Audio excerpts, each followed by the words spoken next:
todas essas mudanças, né, que possam acontecer aí nos mercados, inclusive o Bovespa virando agora, né, aí tentando alcançar ali um pouquinho, estava tentando, né, ensaiando, como disse a Débora ali, manter um pouquinho mais ali na casa dos 98 mil pontos, porém aí está com essa queda agora, diminuindo um pouquinho, né, um pouco mais próximo ali, talvez perto dos 98,232, está mais perto do que estava ali ontem, né, mas vamos lá, vamos continuar acompanhando aqui. Deixa eu trazer agora o Fernando Pérez, que é advogado, especialista em crimes cibernéticos, para nos ajudar a entender. O Fernando já participou aqui em outras vezes na BMC News, tentar entender um pouquinho mais sobre todas essas questões envolvendo o 5G aqui no Brasil também. Fernando, como sempre, um prazer poder falar contigo, seja sempre bem-vindo. Muito obrigado por toda a acolhida. Sem dúvida, são temas importantes que instigam a todos nós e né, extremamente relevantes para toda a população. Com certeza. Bom, falando aí, né, dessa quinta geração de internet móvel, tal 5G tão aguardado e começando, né, especificamente hoje aqui no Brasil, Brasília vai ser a primeira cidade do país a contar com a tecnologia. De acordo com a Agência Nacional de Telecomunicações, Anatel, as próximas capitais serão São Paulo, Belo Horizonte, Porto Alegre, João Pessoa, mas não tem data definida. Fernando, como que deve acontecer, né, esta implantação da tecnologia no país? Você acredita que deve demorar até todos terem acesso ao 5G ou não? A gente sabe que existem ali alguns aparelhos que estão homologados para já poderem receber o sinal nessas cidades, mas nem todos estão. Como que você avalia exatamente, né, o processo de implementação do 5G no Brasil? De fato, no momento em que foi realizado o leilão para concessão dessas bandas, né, para promoção por parte das operadoras para a utilização, para a implantação do 5G, foram propostas e obrigadas também metas de implantação nas principais cidades e em todo o Brasil também, de uma forma geral. Já estamos um pouco atrasados. A ideia, a meta, a proposta inicial é para que as primeiras capitais, o processo de implantação, ele começasse agora no mês de julho, justamente, em várias em outras capitais também. Porém, há uma expectativa, então, há uma readequação para que todas as capitais brasileiras recebessem, então, até o final de setembro, no início de outubro, a implantação do 5G. Já para o território nacional, para o Brasil, esse tempo ele leva um pouco mais. É claro que nós temos que pensar, né, a implantação de sistemas, de cabos e principalmente de antenas em todo o território nacional, ou nos principais, né, eu digo em todo o território, naqueles locais onde o alcance à população vai ser proporcionado, ele vai levar um pouco mais de tempo. Então, é um processo gradual, mas a expectativa, e pode parecer bastante tempo, mas um tempo necessário, é de que todas as cidades brasileiras recebam até o ano de 2029 a implantação do 5G. Pelo menos, em alguns casos, as cidades elas não terão sua abrangência em todos os quadrados, em toda a sua área geográfica. Pelo menos uma sede municipal, as escolas das cidades talvez mais distantes devem receber. Isso porque há uma diferença na implantação do sistema de 5G em relação ao 4G, que por ser um sinal mais potente, o alcance dele é menor. Então, será necessário implantar, né, desenvolver, né, algumas novas tecnologias, mas a implantação de novas antenas na medida de 100 mil do que nós temos hoje para cerca de 800, 900 mil. Ou seja, então esse processo ele é necessário, é um processo que precisa observar também toda uma infraestrutura de adequação. É um tempo que, né, é necessário, porém nós não podemos demorar muito, porque o Brasil ele não é pioneiro na implantação do 5G. Outros países já desenvolvem, já utilizam já por alguns anos, e isso tem trazido, né, uma inovação muito grande. Nós precisamos dessa implantação de uma forma urgente, ou seja, se isso puder ser antecipado da melhor forma possível, de uma forma adequada, nós precisamos disso, inclusive, para o desenvolvimento econômico do país. Diversos negócios, produtos, como você comentou, ou seja, existem alguns aparelhos que estão homologados, ou seja, que são compatíveis com o uso do 5G e outros não. Mas a tendência é que conforme, né, os usuários, as empresas forem trocando os aparelhos, eles consigam esse tipo de acesso. Então, não é todo aparelho, se pensarmos na população, por exemplo, não é todo aparelho de telefone celular que permite que está compatível. Quer dizer que vão deixar de utilizar a internet? Não. As outras faixas, né, o 4G, em algumas cidades, até mesmo 3G, continuará a ser disponibilizado para a população e para as empresas. Uhum. E o que muda, né, com essa implantação da internet 5G, assim, na questão dos desafios tecnológicos? Porque a gente sabe que esse era o maior entrave, inclusive, né, aqui no país. O que muda, quais são os principais desafios? Até porque o Brasil, né, é uma baita área aí para poder ser coberta com esse sinal, né? Se nós pensarmos em questão prática, né, do uso, da implantação do 5G, hoje, em relação ao 4G, o 5G ele pode ser até 100 vezes mais rápido na sua velocidade. Ou seja, isso para o usuário doméstico, para acessar redes sociais, ver um vídeo, isso talvez não faça tanta diferença na questão prática. Em vez de demorar 1 minuto, vai demorar alguns segundos. É claro que isso vai ser muito mais vantajoso. Mas acontece que para a inovação tecnológica e econômica do país, é necessário um sistema de comunicação mais rápido. As empresas se comunicam hoje por meio da internet, né, o próprio sistema de comunicação ele exige uma banda cada vez maior, e se ficarmos dependentes da velocidade limitada que nós temos hoje, nós não conseguiríamos evoluir. Existe um mercado hoje esperando por essa implantação, o mercado relacionado, né, à conectividade, à internet das coisas. Os equipamentos eles estão cada vez mais conectados nas casas e nas empresas, e de nada adianta investir na produção, desenvolvimento, na pesquisa desse tipo de equipamento se não houver uma conexão adequada. Então, hoje, né, a conectividade ela está presente não somente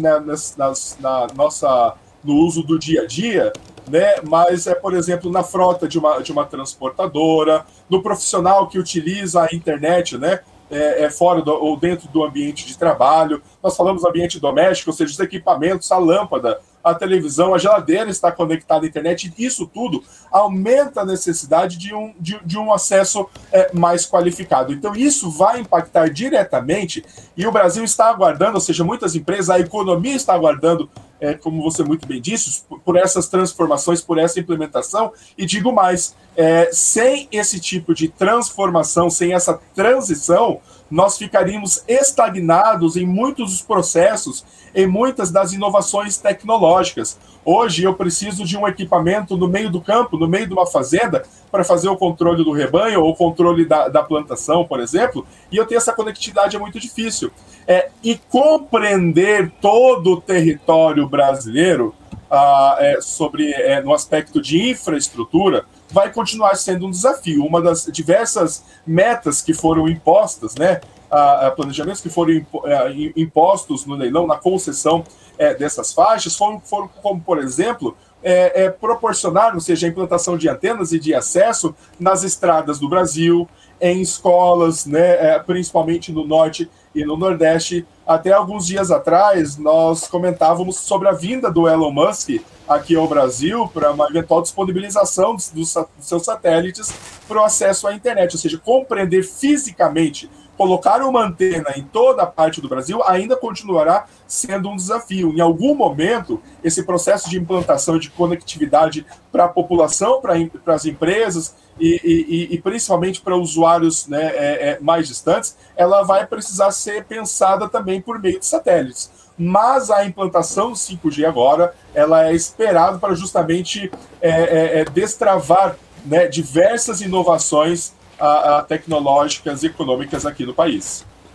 Fernando, são várias questões, acho que importantes, né, a gente entender. Eu até estava ouvindo outro dia um especialista falando sobre essa questão. Você falou da internet das coisas, né, que por um lado, né, os brasileiros que tentam muitas vezes burlar algumas questões, por exemplo, aqui só uma questão, anda numa estrada um pouco acima da velocidade, sabe onde tem os pontos dos radares ali, então naquele momento ele vai, né, diminuir a velocidade. E com essa tecnologia não, porque aí o dado ele é enviado automaticamente automaticamente, né? Aí ele perderia aí, talvez, essa questão, estaria mais exposto, né? Em ter os seus dados ali o tempo inteiro mais monitorados, né? Principalmente em outros aspectos também, né?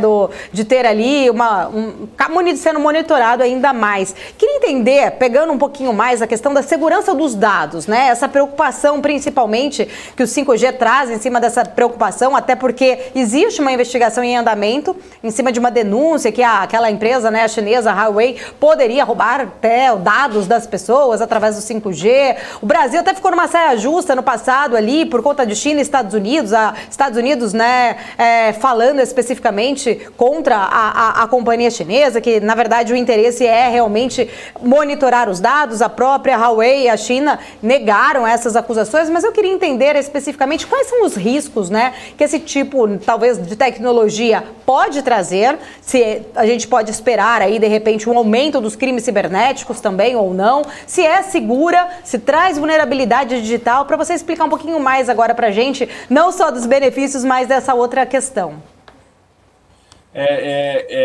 Dentro do desenvolvimento das minhas atividades, eu sempre tenho que pensar na questão da segurança, e eu digo que eu sou o chato do negócio, eu sou sempre o chato que vem a falar justamente sobre essas falhas, porque são preocupantes. É uma excelente abordagem e questionamento que nós temos que fazer.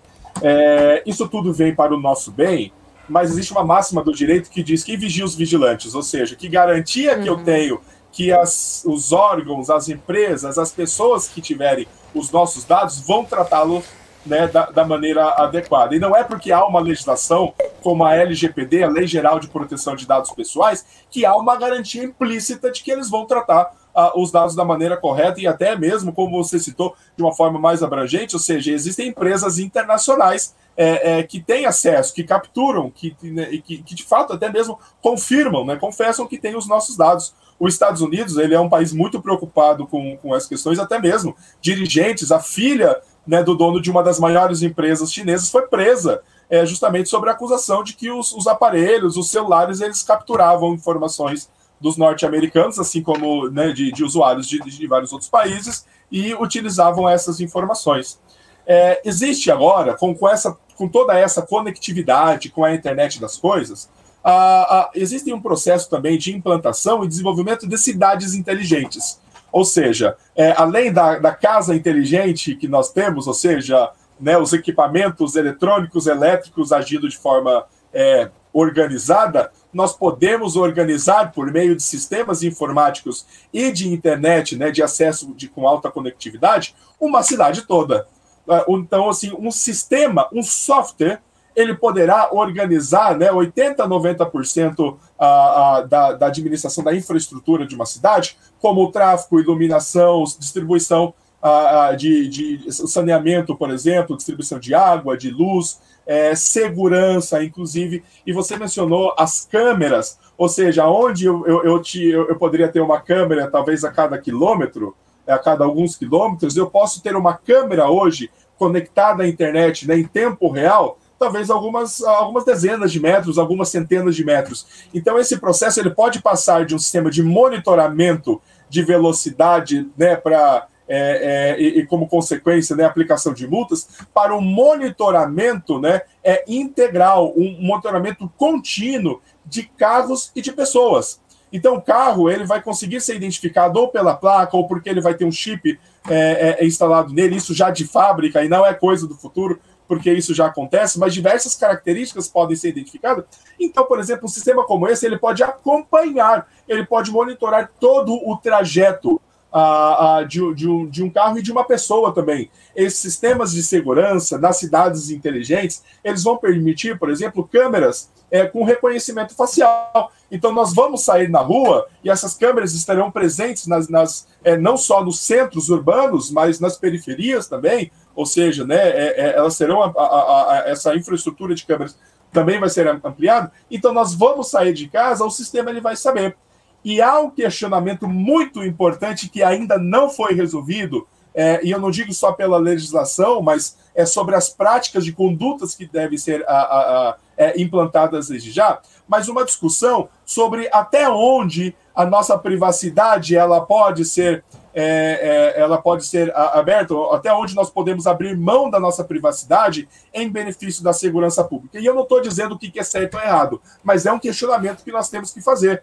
Ou seja, eu saí de casa, coloquei o pé para fora, eu permito que eu tenha essa liberdade, e se esses dados não forem utilizados corretamente, a nossa privacidade ela pode ser cada vez mais atacada. E eu não digo que isso não, que o monitoramento não tem que ser feito, que o controle do carro não tem que ser feito. Isso não é nem uma discussão mais. Nós não estamos mais em um momento de discutir o que é certo ou errado, se vai ou se não vai acontecer. Isso vai acontecer porque é um desenvolvimento natural da tecnologia, e das estruturas das organizações das cidades. Acontece que precisamos, talvez, impor alguns limites, né?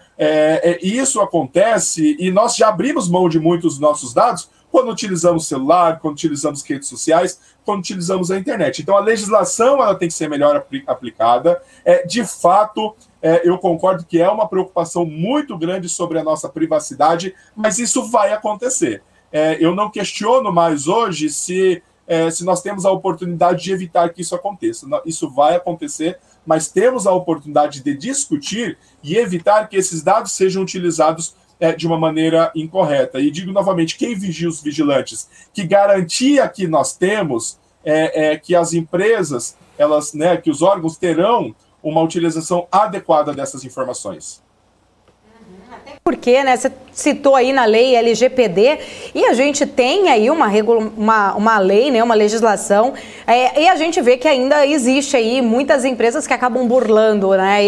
Muitas vezes eu recebo aí WhatsApp, pessoas que vêm com umas perguntas muito, às vezes, íntimas, até em relação a imóveis, né? Se eu gostaria, como você sabe? Quem te passou meus dados? Quem passou meu número? A pessoa desconversa, tá no nosso sistema, mas eu nunca me cadastrei. Aí eu vou lá, sempre bloqueio no WhatsApp, denuncio, faço aí meu papel, mas essa questão, acho que o mais importante, né? Existir, a gente vai ter que conviver com isso, claro, tem seus benefícios, mas também não podemos, né, deixar isso acontecer, o vazamento de dados acontecer e ficar por isso mesmo. Muitas vezes a gente sabe que, às vezes, algum pessoal mais de comercial tenta ali numa forma de buscar uma carteira de possíveis clientes, acabam pegando esses dados, mas a gente tem que denunciar. Eu acho que o nosso papel de cidadão também, existe essa lei, né, Fernando? A gente precisa que um dia as pessoas entendam que os seus dados, eles precisam ser protegidos, eles não podem estar assim abertamente. E se eu não quiser que as pessoas saibam, né, que eu tenho tal imóvel e tal... É uma situação muito ruim. Infelizmente, a gente vê que muitas empresas não estão respeitando essa lei, né?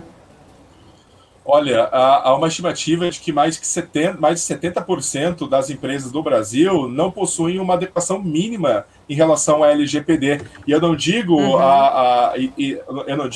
a implantação perfeita, né, completamente integral da legislação, mas uma cultura mínima, né, uma conformidade mínima com a legislação, e isso inclui também órgãos públicos. Nós falamos de empresas, os órgãos públicos também não possuem, não estão em conformidade com a legislação, né, de acordo com diversas pesquisas que já foram realizadas recentes. Ou seja, antes existe uma cultura, né, de que talvez a lei ela não vá vingar, de que a lei ela não precisa ser aplicada, de que não vai acontecer nada, e eu não vou discutir se isso aconteceu com outras leis, mas nós estamos em um momento diferente tal que a conscientização dos usuários, que a nossa conscientização, e é aí que eu deposito a minha esperança e confiança, é que a conscientização dos usuários está cada vez maior.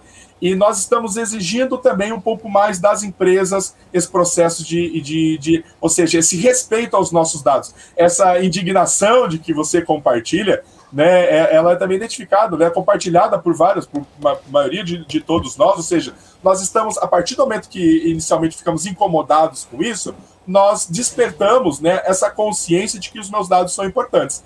Agora, acontece, os dados que já foram compartilhados, que estão circulando sobre nós na rede, diversas empresas, diversos bancos de dados, nós não temos mais controle sobre ele.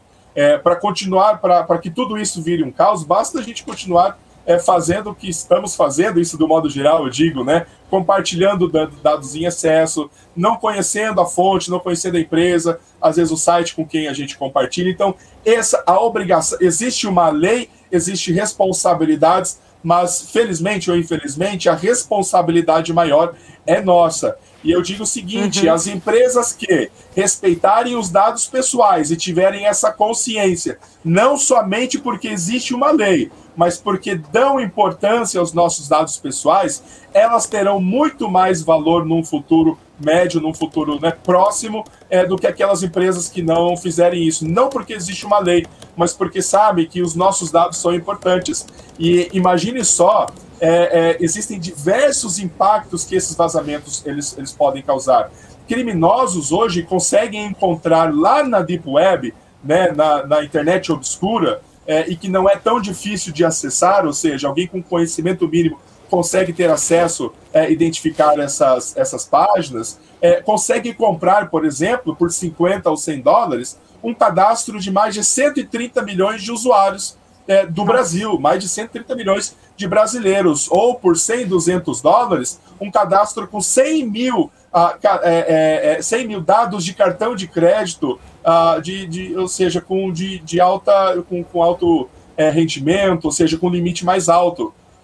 Ou seja, isso parece que é muito distante, mas para o criminoso, aquele que age de má fé, ele consegue praticar isso. Então, cabe muito a nós regularmos a aplicação e identificarmos, valorizarmos as empresas que fizerem isso e aquelas que não fizerem, de fato, denunciarmos. Em um dos casos recentes, que estava comentando, analisando, uma empresa aqui do Brasil, ela enviou por meio de um spam, ou seja, ela comprou, né, era uma empresa grande, mas ocorreu uma falha de protocolos, ela comprou um banco de e-mail na internet e 100 desses e-mails foram parar na Espanha, em um servidor na Espanha.